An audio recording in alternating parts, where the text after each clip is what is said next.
Good evening. It is Friday, March 15th, 10:09 Eastern Standard Time. I'm your host, DOTTLEY. This is the Common Sense Party podcast. This podcast mission is to inform our listeners on the topics that affect the everyday person. Rate, review, subscribe, tell a friend to tell a friend. Please.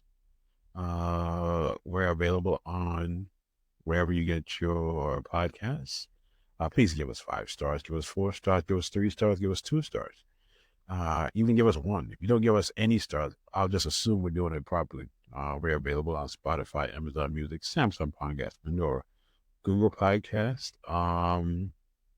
Google Podcast is going away at the end of the month.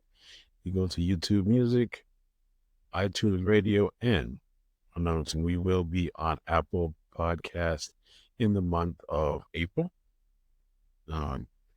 Fingers crossed. You can contact us at the Common Sense Party Pod at gmail.com. We're available on Instagram, TikTok, Facebook. You can support via Cash App or Zelle. The information is on the About page. Yes, let's get it started. Today, if you didn't know, the judge gave his verdict on the defamation. I guess it's defamation of Fanni Willis. And in Fanni We Trust, we can go to what the verdict was, and she was not removed from the case. The dude that she was having the relationship with had to be removed, or she would remove, but they'll explain it better than me. Stand by. We're going to turn now to some breaking news. As you know, we've been waiting for word on the Georgia election case and whether Fanni Willis can continue. Lisa Rubin has breaking news right now. Lisa, what can you tell us? Hey, Mika, we have a decision from Judge Scott McAfee of the Fulton County Superior Court. In a 23-page decision this morning, he finds that there is not an actual conflict of interest that was proven by the defendants here, but he also finds that there's significant appearance of impropriety that infects the entire current structure of the prosecution team. And therefore, he gives Fanni Willis a choice. She can either choose to remove herself and her entire office from the prosecution of this case, or she can determine that Nathan Wade, the special assistant district attorney who has been helming the leadership of this case, can himself be removed from the case, which would allow her and the remainder of the Fulton County District Attorney's Office to go forward. Mika, that's a victory for Fanni Willis here. But that having been said, despite the fact that she has been given an easy choice here, notwithstanding that, there is plenty here for the Trump folks to exploit. And in particular, he finds that there was a failure to be as completely honest with the tribunal as these folks should have been. The quote that is really sticking in my mind right now is when he talks about the testimony of Nathan Wade and Fanni Willis. He basically says that they did not put concerns that were raised by the defendants to rest, that while the defendants did not prove that there was an actual conflict of interest and meet their burden of proof, an odor of mendacity remains. That's a direct quote from page 16 of this opinion. And he says he's not under an obligation, again, I'm quoting to you, to ferret out every instance of potential dishonesty from each witness or defendant ever presented in open court, but reasonable questions about whether the district attorney and her hand-selected lead SATA, that means special assistant district attorney, testified untruthfully about the timing of their relationship, further underpin the finding of an appearance of impropriety and the need to make proportional efforts to cure it. At the end of his decision, Mika, he's essentially saying, look, disqualification isn't necessary here where there is a less drastic and sufficiently remedial solution available. And that's when he gives Fanni Willis the choice. You can either remove yourself in your office, or you can say, as one of our colleagues said to me informally today, boy, bye, you're gone, Nathan Wade, and we will continue to prosecute this case. I just want to zoom out for a second, Mika, and also make one other point to you and our viewers. Notwithstanding the fact that Fanni Willis gets to remain on this case, the Trump team and the co-defendants really succeeded here in one other key respect. You know that the modus operandi of the Trump legal world is delay, delay, delay. This motion was made by Ashley Merchant, who is the lawyer for Mike Roman. He was the director of operations preparations for Election Day for the Trump campaign. She made that motion on January 8th, 2024. We are now on March 15th. It took us more than 2 months to complete all of the briefing and evidentiary hearings and closing arguments, and now the decision on this. Yeah. Yeah, that's what they want to do. They want to delay the case up until after the election, just in case he wins. But she still has to go because the Republicans control the Senate and the House in Georgia, so she still has to go above in front of them to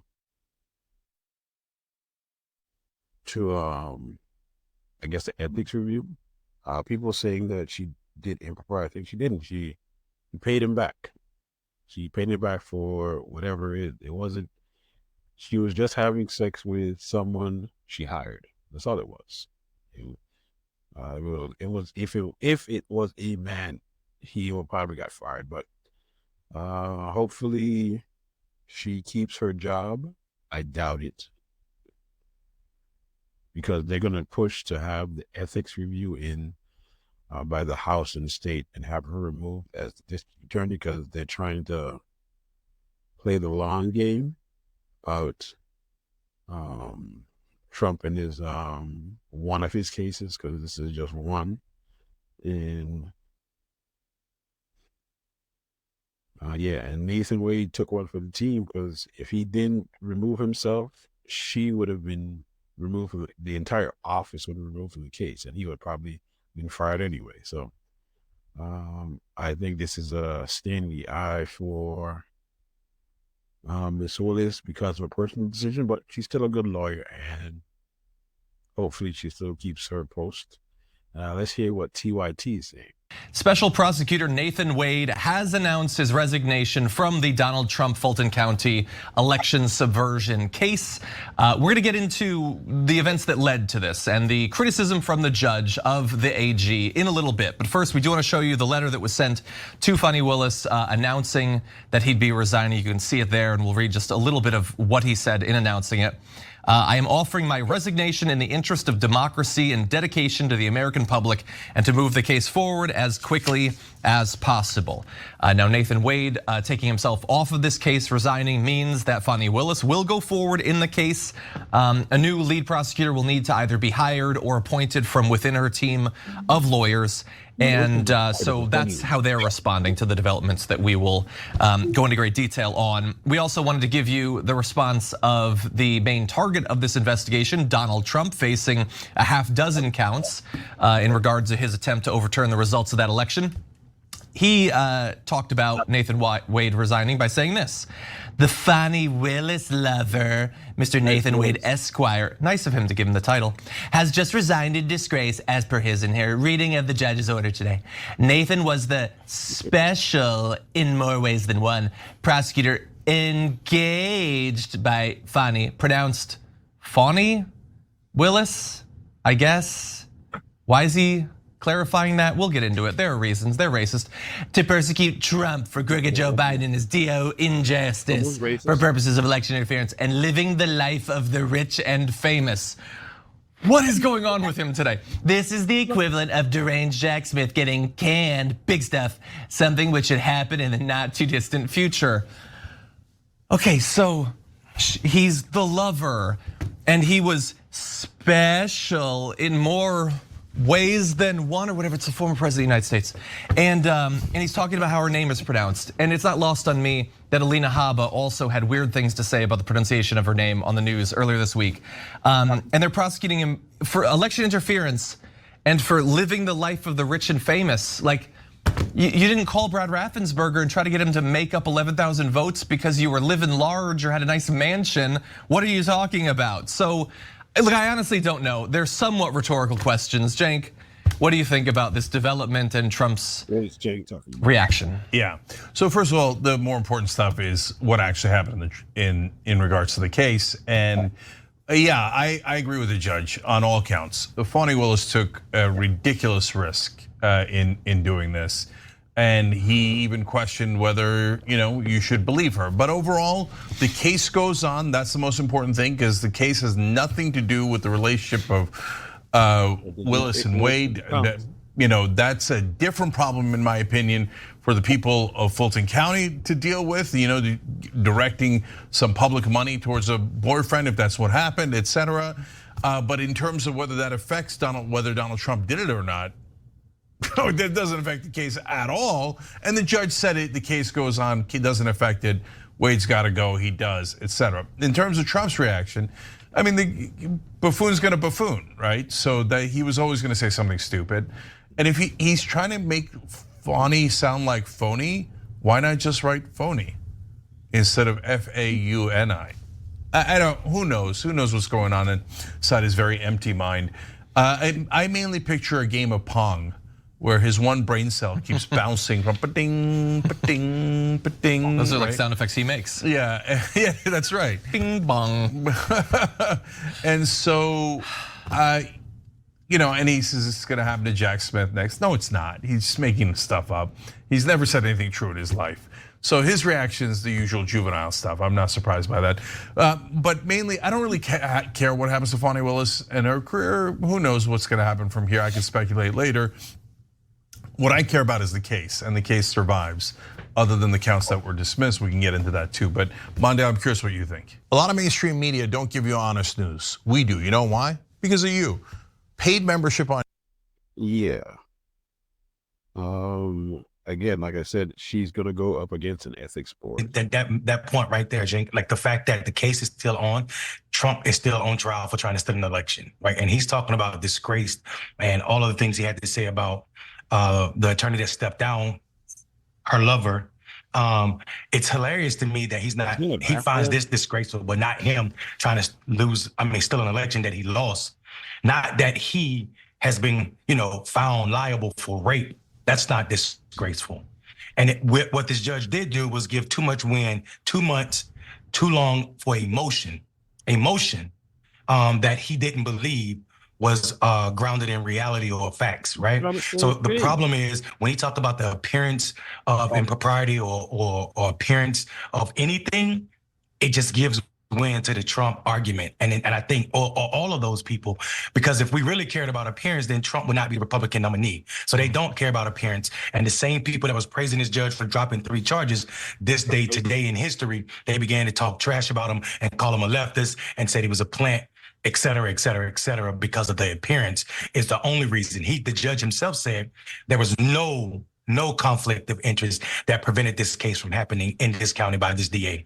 The sad part for Trump is he's too blinded by what he thinks is a victory of what's about to happen to him. He's just unleashed all of the fear. And the worst thing could happen to him is if Fanni Willis does take over this case as lead prosecutor herself, because she's gonna be a ninja in that court at him. Yeah, this whole thing is so utterly. I told y'all, she's gonna take it personal and she's going to dig into the case. Hopefully she does, because they brought up her personal life and try to embarrass her. So you know what you do? You never embarrass a black woman. Never embarrass a black woman. Utterly point. Like if you're a MAGA person, you should be so mad at Trump for all of this.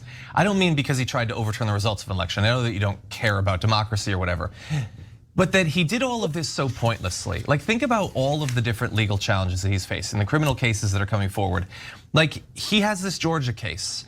Even if he had succeeded in getting Brad Raffensperger to find him the 11,000 votes, he needed to flip like 3 other states. It wasn't gonna happen. This is all pointless. Storming the Capitol on January 6th, Mike Pence can't save you, buddy. It was pointless, and that's another trial. Paying off Stormy Daniels, everybody already knows that you're a horrible, horrible person. That was probably wasted money. Melania's under no illusions as to who you are. That was pointless. The stealing of the classified documents, what did he gain from that? It's not even like he achieved his most subversive, dishonest goals by committing these crimes. He accomplished nothing by committing these crimes except guaranteeing that he'd spend years facing legal challenges. They're gonna be a major distraction and waste of money during an election year. And along the way, the needless, constant mockery of the names of black women. They cannot pass up an opportunity, whether it's him or Alina Habba or Tucker Carlson with Kamala Harris.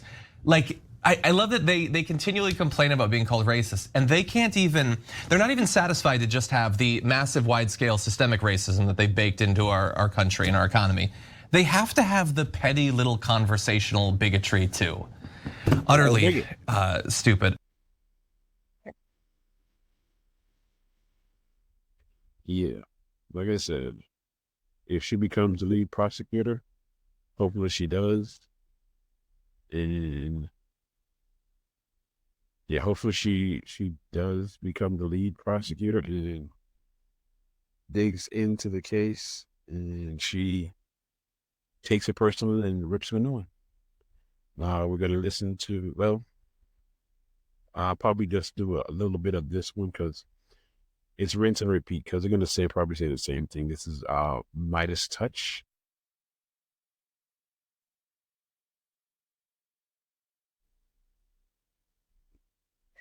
No actual conflict meriting the disqualification of Fulton County District Attorney Fanni Willis, but saying because of a potential appearance of impropriety, Fanni Willis could remain on the RICO case as the prosecutor against Donald Trump, provided she accepted the resignation or on her own dismissed the position of the special prosecutor, Nathan Wade, who it was alleged she was in the relationship with. And within hours, Nathan Wade tendered his resignation, and Fulton County District Attorney Fanni Willis accepted the resignation, curing what Judge Scott McAfee said could be an appearance of impropriety. And folks, what this means is the prosecution against Donald Trump in the Georgia criminal RICO case now goes full steam ahead. There's no delay. The order has been cured, and it's back on track. Let's just take a look at the letter, and then Popak, I want to get your take. March 15, 2024, right here. The letter says, "Dear Mr. Wade," this is from Fulton County District Attorney Fanni Willis. This is where she accepts his resignation.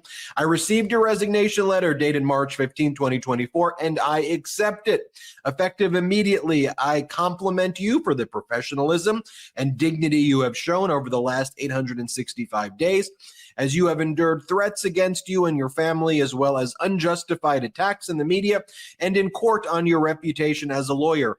I will always remember and will remind everyone that you were brave enough to step forward and take on the investigation and prosecution of the allegations that the defendant in this case engaged in a conspiracy to overturn Georgia's 2020 presidential election. Others who are considered were understandably concerned for the safety of themselves and their families that would arise from their acceptance of your role. You were the one who had the courage to accept the role, even though you did not seek it. You are an outstanding advocate. In the 865 days you served on this case, you completed a thorough investigation that required the use of a special purpose grand jury to compel the testimony of witnesses inside and outside of Georgia, including litigating in 8 states, the District of Columbia, and the United States Supreme Court to obtain critical testimony.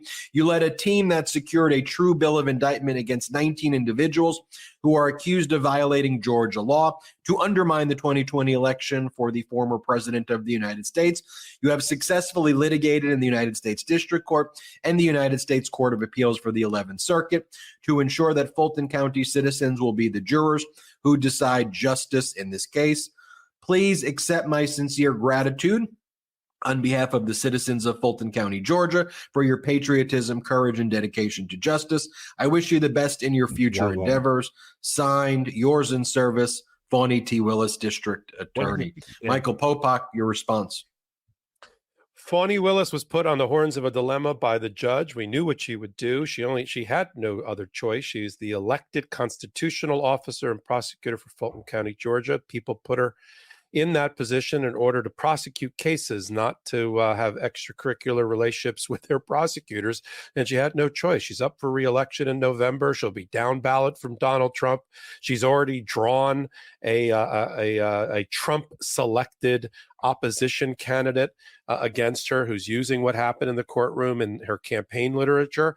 And so the velocity at which she accepted, in which Nathan Wade tendered the resignation does not shock me. Karen and I did. Karen Freeman Agnifilo and I, our other colleague on Legal AF, did the. We got up early. We got up a little bit early, and we hit the hot take this morning about the actual breaking news, and we knew she had no choice. What I liked about her, and we're back to Fanni Willis as Fanni Willis, and I'll do something else on this a little bit later on a hot take, but the judge in the 23 pages or so of his decision did not completely, I don't want anybody to take away from his ruling that she's completely absolved. That's the current word going around after Robert Hur testified about our president in his testimony about the documents. She's not completely absolved. He had questions about her judgment, and he mentioned it.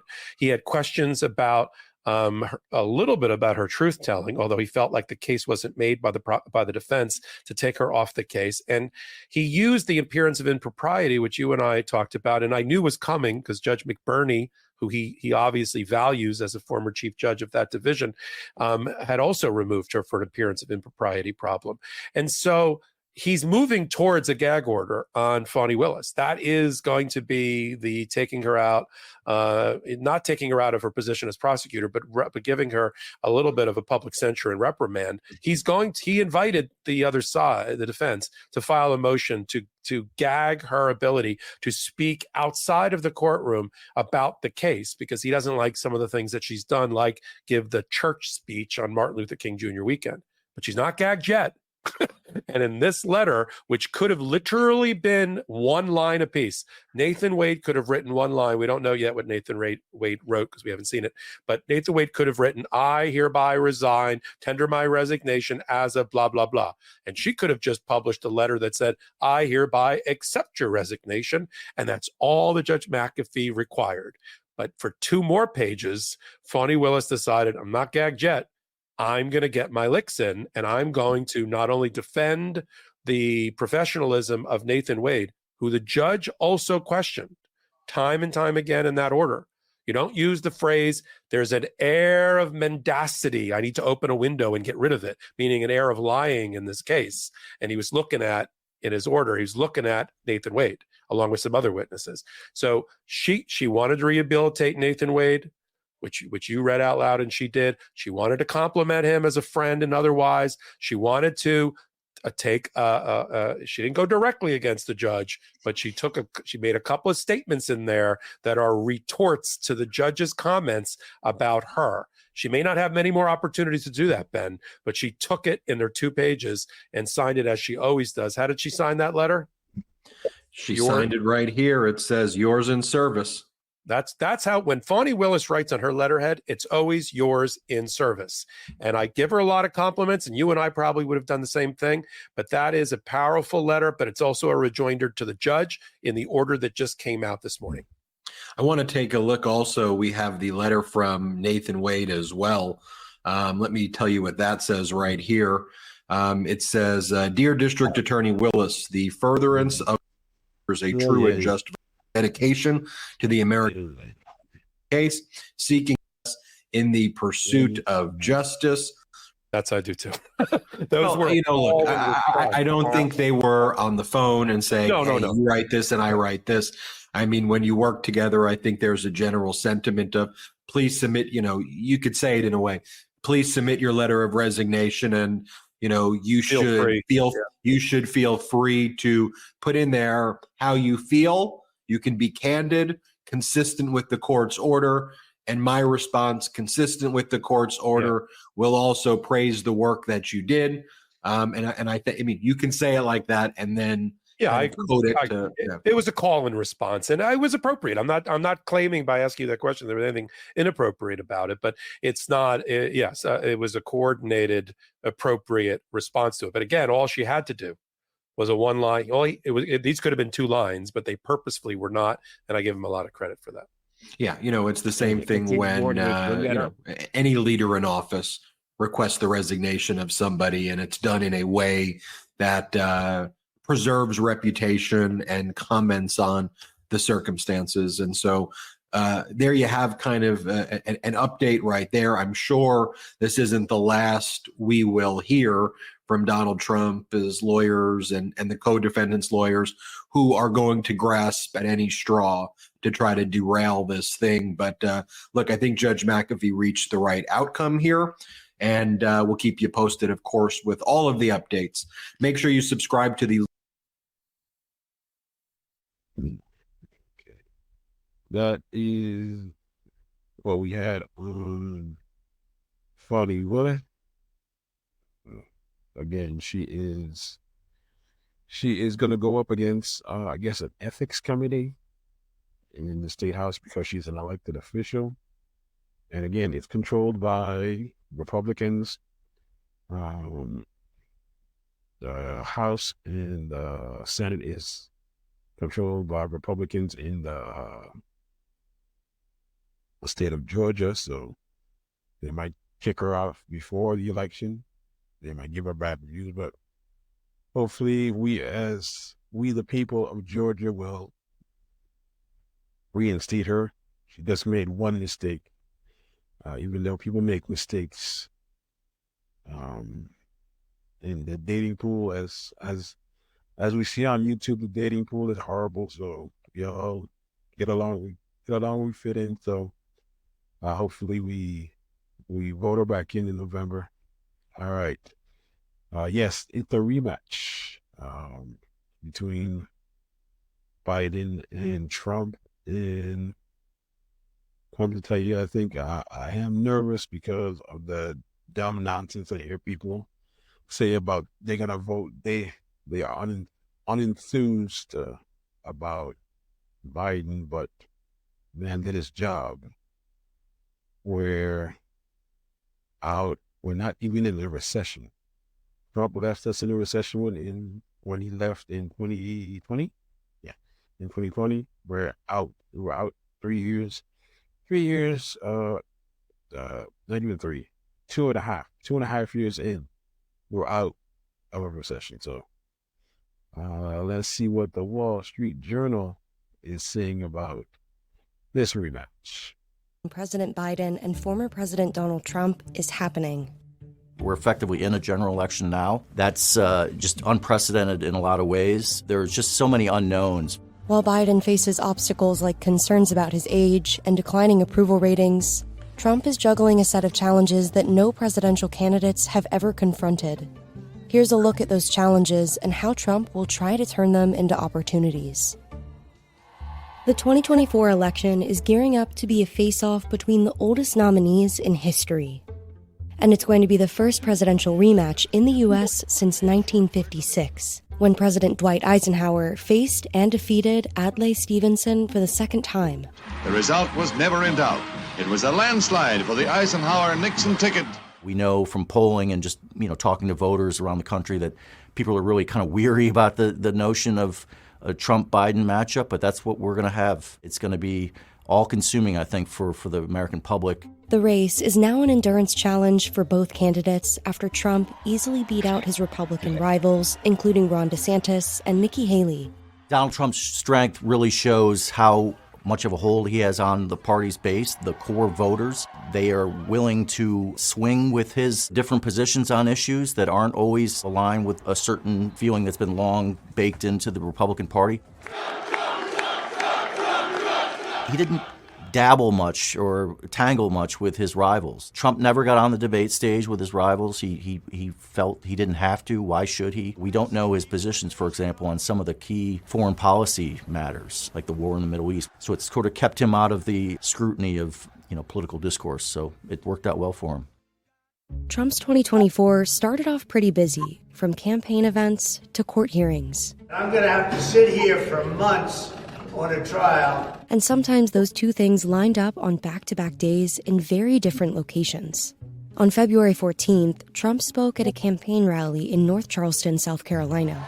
Well, thank you very much, South Carolina, and happy Valentine's Day, everybody. The next day, he was in New York for a hearing over his alleged role in a scheme to pay hush money to a porn star. I'll be here during the day and I'll be campaigning during the night. Trump has tried and has had some success so far marrying the two. Essentially, the campaign and the courtroom are the same. We've seen him when he goes to court, often speaking to reporters, making sure his voice is heard. It's election interference at the highest level. It's a disgrace. And kind of plowing ahead with his message that this is all designed to stop him politically. I stand before you today not only as your past and hopefully future president, but as a proud political dissident. That is going to be more difficult, of course, as these cases really take hold. You know, that's going to start to really eat into his ability to be out there on the campaign trail. The legal trials have also drained his political coffers. In 2023, Trump's campaign spent roughly $50 million on legal fees. And between two New York civil lawsuits plus interest, the former president was ordered to shell out more than $500 million in financial penalties. The spending for Trump on legal fees is a real open question, whether he can sustain the amount of money that he is devoting towards these cases, his lawyers, and defending himself. He does have the ability to raise a lot of money. Every time he's going to court, every time he leaves court, they fire off a campaign email asking for more money, saying that it's not just himself that's being persecuted, but his supporters. He's very good at personalizing what he's undergoing with his own supporters, and a lot of people feel that way, and they give more money. While Trump has performed well in the GOP primaries, some warning signs indicate that voter enthusiasm for his return to the White House appears to be waning. In early state elections in Iowa and New Hampshire, nearly half of primary voters didn't vote for Trump.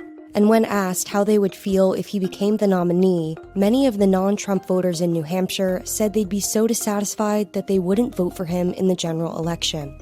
Trump can't afford to lose too many Republican voters. He's trying to pull voters back into his fold and new voters by promising effectively a return to relative economic prosperity that marked his first term until COVID. The downside is that the economy is improving in a lot of ways for Joe Biden. We're going to see a lot of battles over who can sustain this growth that we're seeing. Biden, as the sitting president whose approval ratings continue to drop, has his own challenges ahead. One of Biden's most striking vulnerabilities has come under intense scrutiny after a special counsel report investigating his mishandling of classified documents made several strong claims about his memory. Something the special counsel said in his report is that one of the reasons you were not charged is because, in his description, you are a well-meaning elderly man with a poor memory. I'm well-meaning, and I'm an elderly man, and I know what the hell I'm doing. I've been president, and I put this country back on its feet. Age and mental acuity is one of the big issues facing Joe Biden and his attempts to win a second term.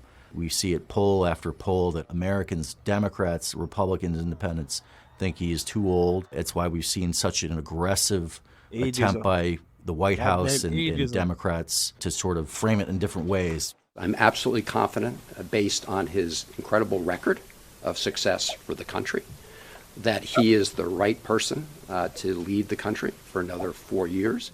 Age isn't the only concern. More than half of the country thinks Biden's policies during his presidency have hurt more than they've helped. The face-off between Trump and Biden will test the stamina of both candidates and the voters. Polling has shown that a majority of Americans think neither Biden nor Trump should run for president again. See, that's what I'm talking about. You just said they polled these people and they said his policies hurt. Donald Trump gave a tax cut to the rich that exploded the deficit, where every man, woman, and child will be paying, even if it'll be paying for maybe 75 to 80 years. He put $8 trillion on the debt in 4 years. Are you telling me that Biden has hurt the Democrats need to do better?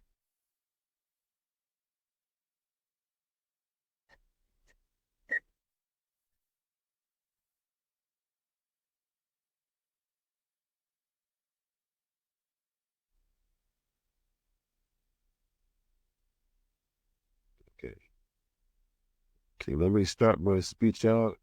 I am an independent, that I vote Democrat because Republicans don't know how to govern. Absolutely not. They do not know how to govern, or they're smart enough to break government and tell you that it's not working. All right. In that poll, it said that they polled and they said Biden's policies hurt more than they help, and Trump did it. Okay, we're going to go back in time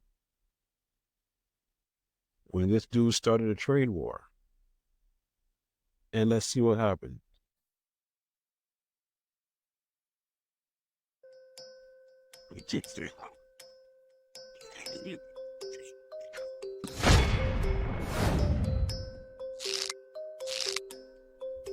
We have the big aluminum companies in the United States, and they've been very unfairly treated by bad policy, by bad trade deals. So we're going to build our steel industry back, and we're going to build our aluminum industry back. These tariffs have not been good. They definitely have caused an impact where we are at a competitive disadvantage to foreign manufacturers of equipment.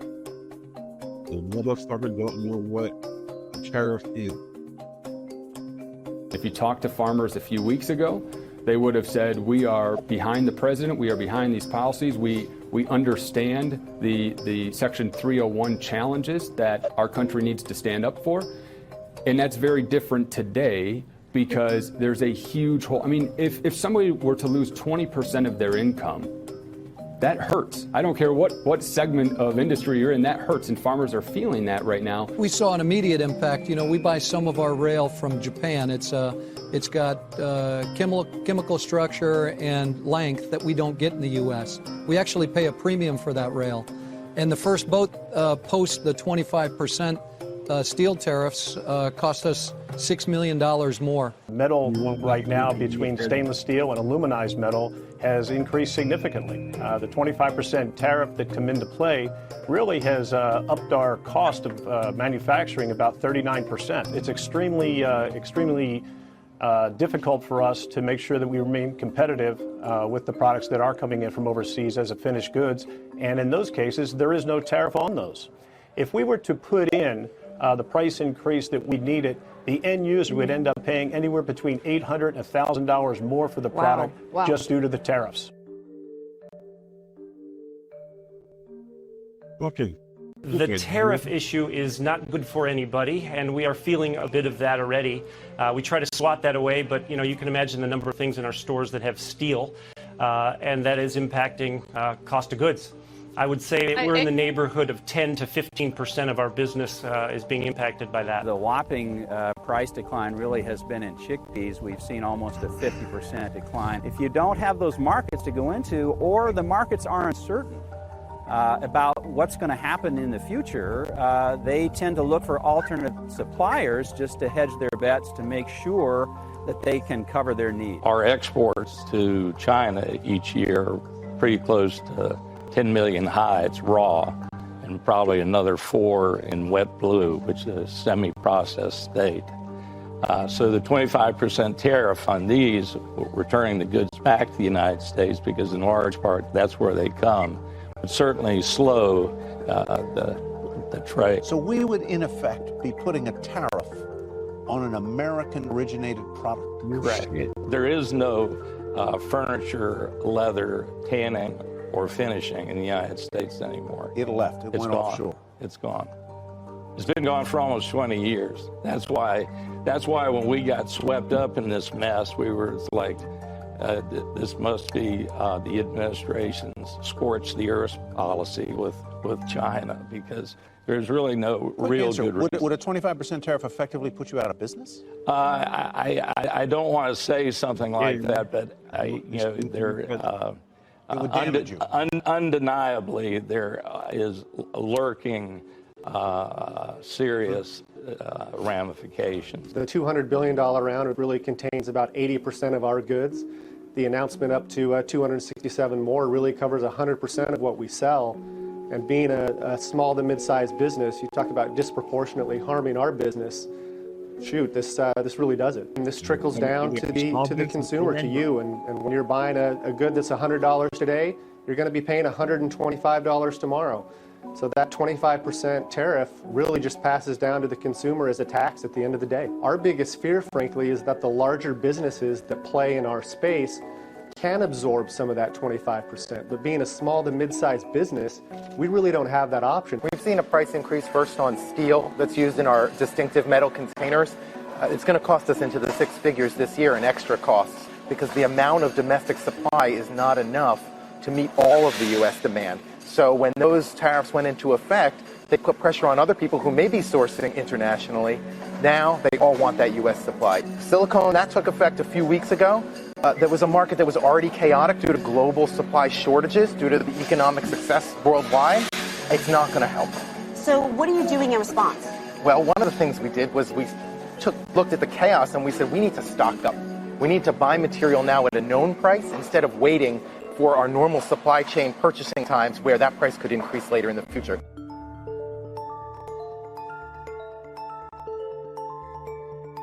Everybody's concerned about the impact of a significant rise in cost to the end consumer. And certainly the first two rounds of tariffs were minimal impact to the consumer, but the one that goes into effect on Monday will have a significant impact. And there's concern that it will dampen consumer demand for the products. Prices are probably going to be going up from our supplier by about 5%, and that equates to probably about a couple pennies per can. But when we're ordering a truckload of about 200,000 cans, that counts as an extra several $1,000s to the shipment.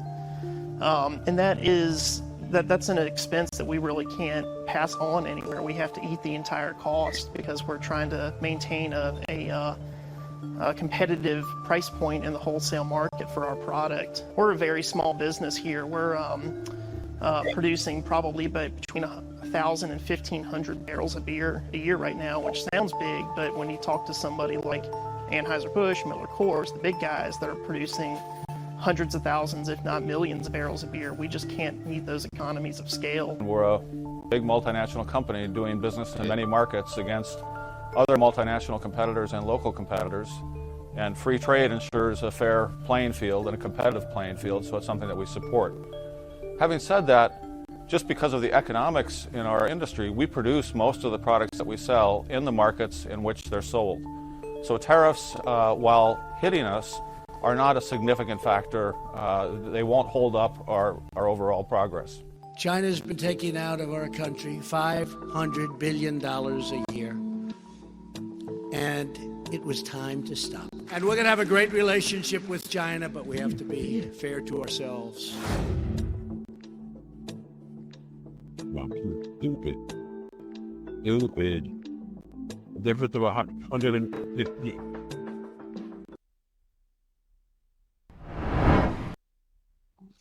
Stupid. Nothing effective on the government. Stupid.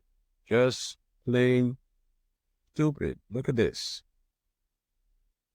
In October 2018, you put a $250 billion tariff on things that are coming in from China.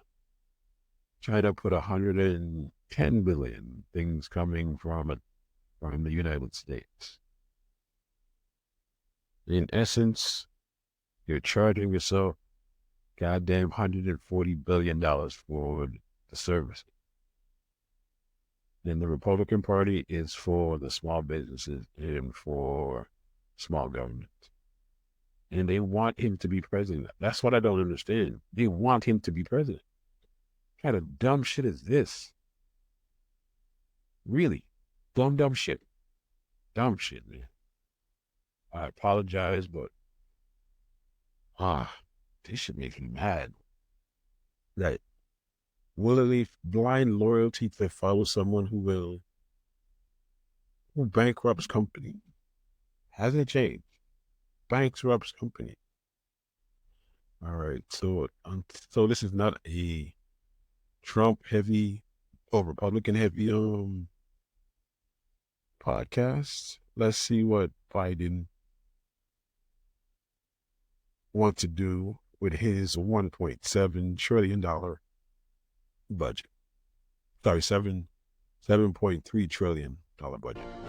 U.S. President Joe Biden on Monday unveiled a $7.3 trillion election year budget, aimed at convincing skeptical Americans he can run the economy better than his Republican rival Donald Trump. To help cut the deficit and pay for new programs, Biden wants to raise taxes by trillions on corporations and high earners. You know, I may not get it done, but if you give me a Congress, I will. No, I'm serious. Thank you. Biden's budget for the 2025 fiscal year, which starts this October, includes raising the corporate income tax rate to 28%, forcing those with wealth of $100 million to pay at least 25% of their income in taxes, and letting the government negotiate to bring more drug costs down. Look, this year Medicare is negotiating lower prices for some of the costliest drugs on the market that treat everything from heart disease to arthritis. That's in the law that we've already passed. Now it's time to go further and give Medicare the power to negotiate lower prices for even more drugs over the next decade. The budget, released days after Biden's fiery State of the Union speech, was quickly rejected by the Republican House of Representatives Speaker Mike Johnson, saying it reflected an insatiable appetite for reckless spending and a disregard for fiscal responsibility. Biden's campaign has struggled to shake voters' concerns about high prices and the U.S. economy's direction. According to a January Reuters Ipsos poll, 40% of Americans think Trump would handle the economy best, compared with 31% who picked Biden and 28% who either didn't know or refused to answer. White House budgets are always something of a presidential wish list, but that is even more so in the current political climate. U.S. agencies are currently operating without a full year 2024 budget, after hardline Republicans rejected an agreed upon spending level. Yes. Okay. We can go back to what he said, which was, he said if you give him a Congress, he will get most of that stuff done. Right now he has a 1-seat vote in the Senate and four seats. Yeah, 4 seats. The deficit in the House. Give him the House, give him the Senate. He'll get some of that stuff done. Hopefully he can get it done. And that will be a great wish list that we can do. Okay, since we did Biden, let's go ahead and meet the craziest mofo. And he's black. Yeah, he's black. He black. He black too. He black. He black. He black. And that shit is amazing to me that this dude is running for governor in North Carolina. Yeah, he is crazy like a fox, cause About picking which Facebook grandpa gets to control the nukes. I don't know which one is worse. Check it out. There were also primaries for other offices, and one of the most important ones was in North Carolina. The North Carolina race for the governor's mansion is going to be among the most competitive, and now CNN is projecting that the Republican candidate in that race is going to be Lieutenant Governor.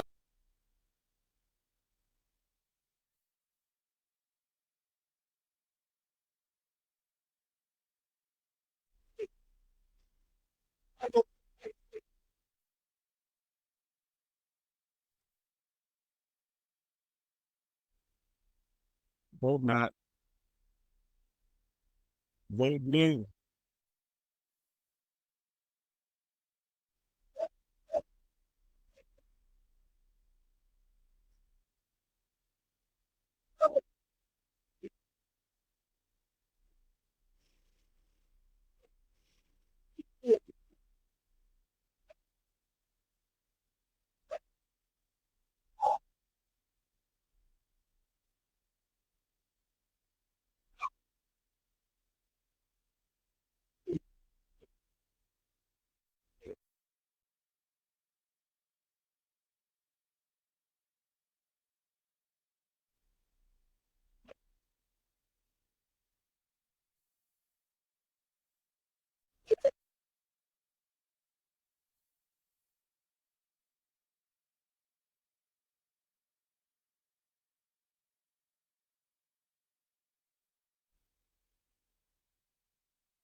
They didn't make this shit up.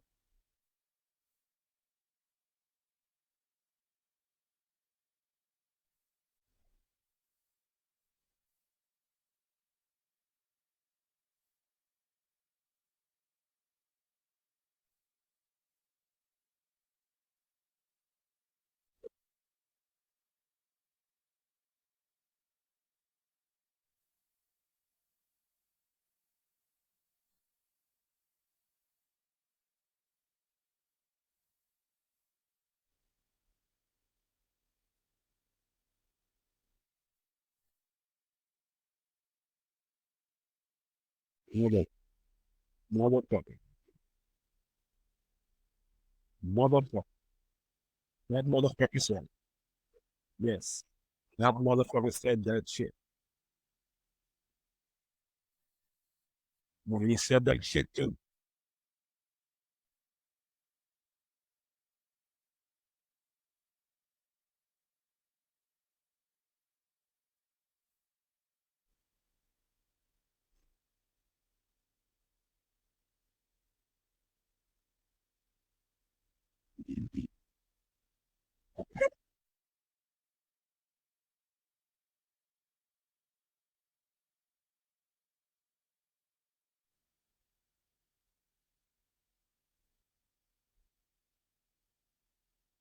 Not funny.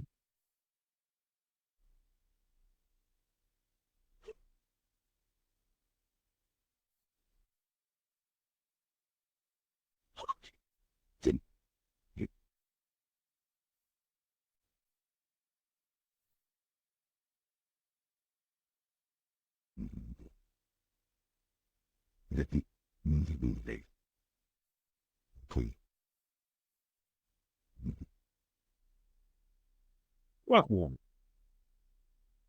Fuck, well, he's not. Yes, that motherfucker said he is Malcolm MLK times two MLK on motherfucking steroids. No, no, fucking no. Absolutely not. Not happening. No. To anyone who's listening in North Carolina, please do not vote for that. Don't vote for that. Please, I'm begging you.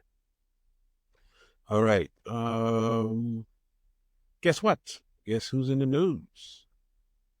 Yes, your favorite pedophile.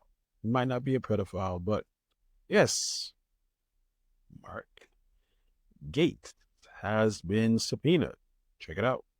Bit of breaking news now. Allegations of paying for sex with the text messages to back it up. We have new details now tied to that Congressional House ethics investigation into Florida Republican Congressman Matt Gaetz. ABC has now learned that Gaetz has been subpoenaed amid those allegations. Contact.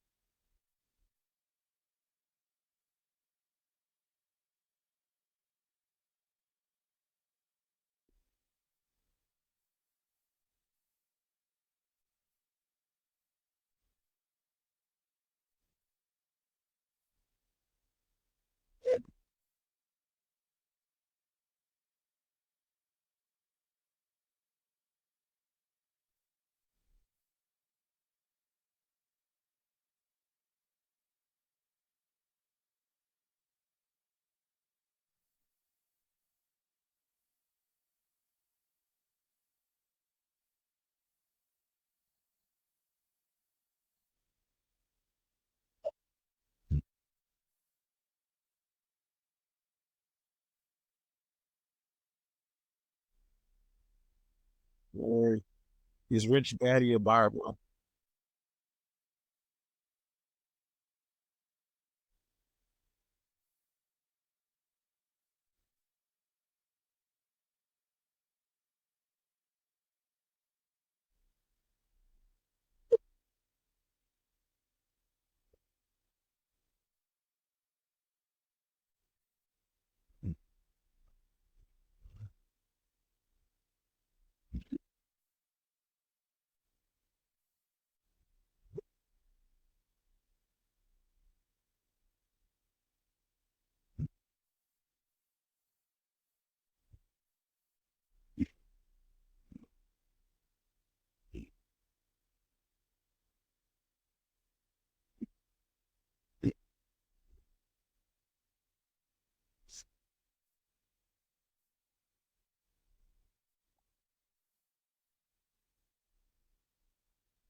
What's in it?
Big event we need to talk about is the Oscars of politics. The State of the Union address last Thursday night. Joseph Raisinette Biden the 12th.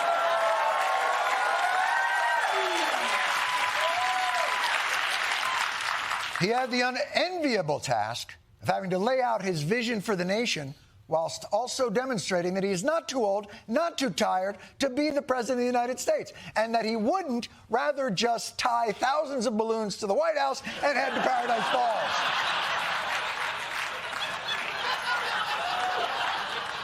And so, President Biden entered the House chamber, navigating through our divided Congress and barely getting past the bridge troll who guards the podium. What say you, sir? I say to the American people, when America gets knocked down, we get back up.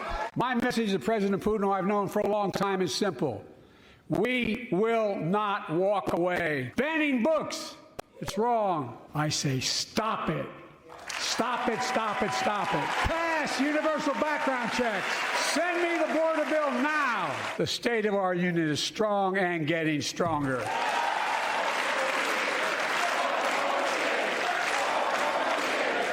Which one of you pricks wants to fight? Put up your dukes. Biden's back, baby. I know that all the haters have been out there talking their shit. He's too old. He's too weak. He can't make it. He won't be able to stand. Oh, I see you haters. I know who you are.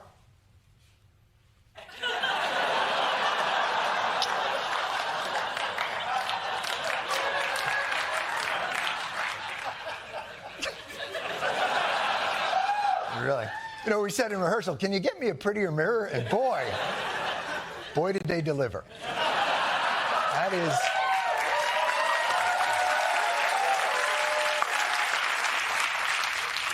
Of course, by the way, the State of the Union was just the Democratic message. Would that message survive a concise and intelligent rebuttal? They're ahead of me. What happens? It happened on Thursday. I should read the whole thing, though. Would it survive a concise and intelligent rebuttal from the GOP? Or whatever it was that Alabama Senator Katie Britt... To the kitchen, Batman! Our families are hurting. Our country can do better. President Biden's border policies are a disgrace. Mr. President, enough is enough. end this crisis and stop the suffering. We see you. We hear you. And we stand with you.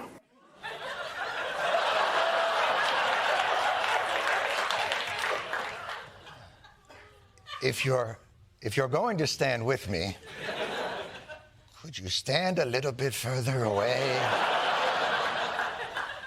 I imagine one of her kids just came downstairs and was like, "I'm sorry, Mom, I just came down to get a bowl of cereal. I didn't realize you were losing your f***ing mind. I'll come back when the Xannies kick in." Now, look, everybody's had a bit of a go at Senator Britt because her rebuttal was objectively terrible. But there was one moment in her rebuttal that didn't get as much attention that I thought was quite interesting. We are the party of hard-working parents and families. So I am asking you, for the sake of your kids and your grandkids, get into the arena. Never forget, we are steeped in the blood of patriots who overthrew the most powerful empire in the world. Two things. One, who smiles when they say the line, "steeped in the blood of patriots"?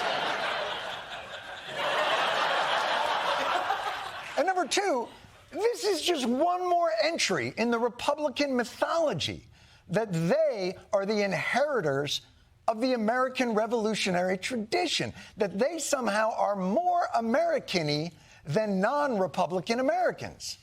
We are the party of the real American people. Real America, where people work hard. They're patriotic. They don't want to transform America like the Democratic Party wants to do. This liberal bubble in New York or, in California that don't understand where real Americans are at. The Democrat elite very simply hate America. I don't think they hate America. They hate room temperature yoga, is really...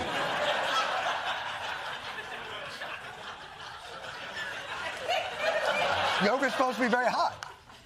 Just out of curiosity, what is it about the Republican Party that makes it Americanier than the rest of us?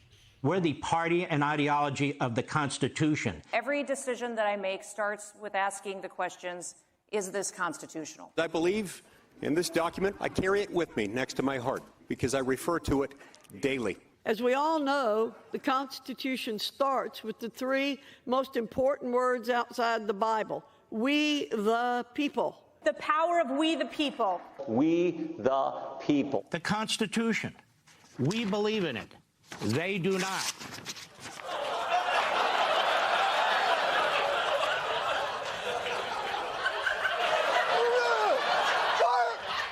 Why'd you rip it up? That was your copy. You said that that's what they do, but you did it. You ripped it up. Like Sinead O'Connor's like, I believe in the Pope. But oh yes, it's an article of faith that Republicans love the Constitution. They give speeches in front of the Constitution. They cover their buses in the Constitution. They dress up like the people who wrote the Constitution. Do you, communists? With your unconstitutioned buses and zero-cornered hats? That's why these patriots love Donald Trump. For he alone will restore the rule of law in our constitutional republic. Trump's lawyer claimed the president has a legal license to murder his American political rivals.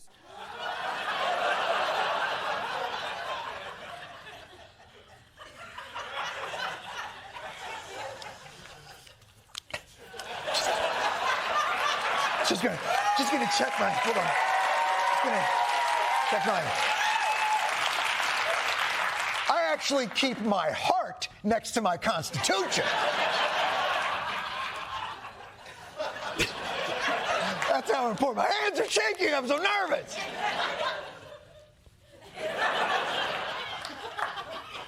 I don't see anything in here about assassinating your political rivals.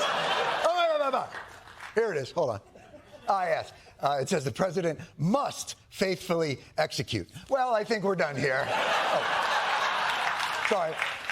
The laws of the land. Never mind. Well, I don't want to be a nitpicker, but I do not remember the assassination episode of Schoolhouse Rock.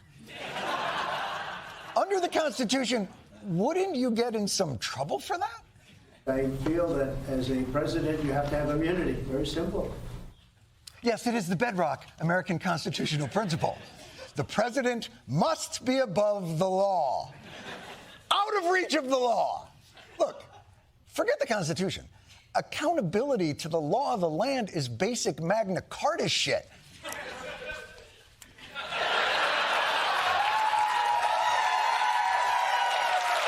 Keep a tiny Magna Carta in my... You know what? I'm sorry. This is just a flip book. Hold on. Oh, that dog's never going to catch that car.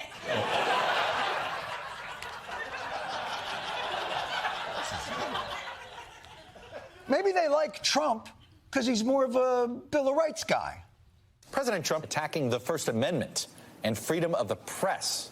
You take the writer and or the publisher of the paper, a certain paper, you know, and you say, who is the leaker? National security. And they say, we're not going to tell you. They say, that's okay, you're going to jail.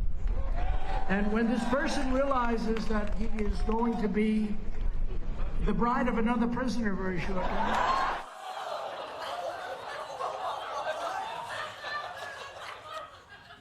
I believe it was Thomas Jefferson who once said, our liberty depends on the freedom of the press. Though obviously, as with any right, there is some wiggle room for non-consensual ass.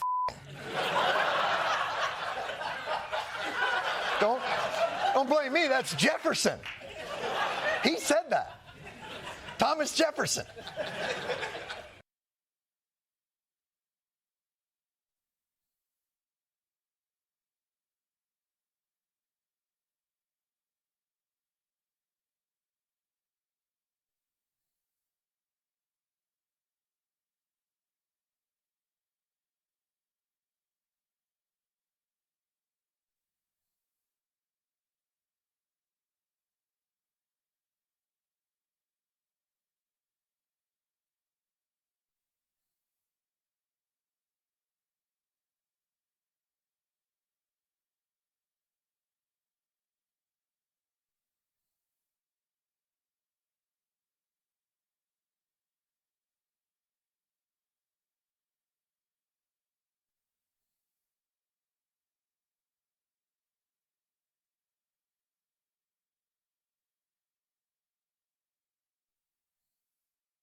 I feel sorry for Fox News.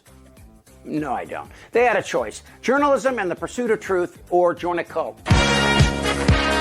That said, I think it's good for Democrats to appear on these shows. Even though reciting facts to someone like Sean Hannity is like trying to teach a dog algebra. I know, I've been there. Telling me this is Donald Trump's fault? This is in the left. Violence is in the DNA of the American left and always has been.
Well, let me tell you what. If there's anyone paying attention to the details in 2024, it's Donald Trump. Tim Scott is a Trumpy fluffer. If you don't know what that is, don't look it up. Who is now co-running the RNC? Laura Trump. Why? Because he understands that the devil's in the details. So he puts his brilliant daughter-in-law in charge of our RNC apparatus. Laura Trump is brilliant? Yeah, well, anyone standing next to Eric looks brilliant. But if you're a Republican, is it brilliant that she's putting every dime, her words, only into Trump's campaign? So that all that Ryan's talked about, wise man he is. A wise man? The murderous Iranian regime with sanctions and starved Hamas and... Tim Scott is an embarrassment. Watching him make it's like watching Donald Trump try to climb out of a hot tub. It's a saggy concoction of wrinkled, pasty skin tags. Why are African Americans, Hispanics, Asians all looking at Donald Trump with new eyes? New eyes because they gouged out their old ones? Let's run with that. What has Trump done or said that would attract African Americans to his ticket? This is my moment. I've been waiting for this. Was it his fine by the Justice Department for racial discrimination in housing? Or this maybe? Look at my African American over here. Or maybe saying that black people like him because, well, you gotta hear it. These lights are so bright in my eyes that I can't see too many people out there. But I can only see the black ones. I can't see any white ones, you see? We've all seen the mugshot.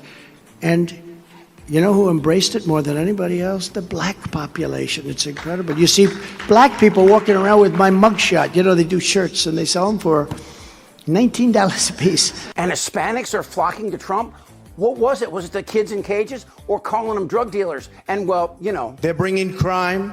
They're rapists. This pathetic fluffer from South Carolina then just starts making shit up. I mean, really making up facts and delivering them like the little grifter he is. We were better off under Trump. Economically, the lowest unemployment rates. Look it up. Trump left office as the first president since World War II to have fewer people employed than when he took office. Even before the pandemic, the manufacturing sector was in a recession. Crime. We had law and order. African Americans in Minneapolis voted to refund the police and overturn their own city council who wanted to defund the police. Well, that's one way to put it, Senator. While African Americans were protesting this, Trump was conferring with Michael Flynn about declaring martial law and shooting black protesters in the street. And even before Floyd, when African Americans were protesting police violence, Trump said this. Get that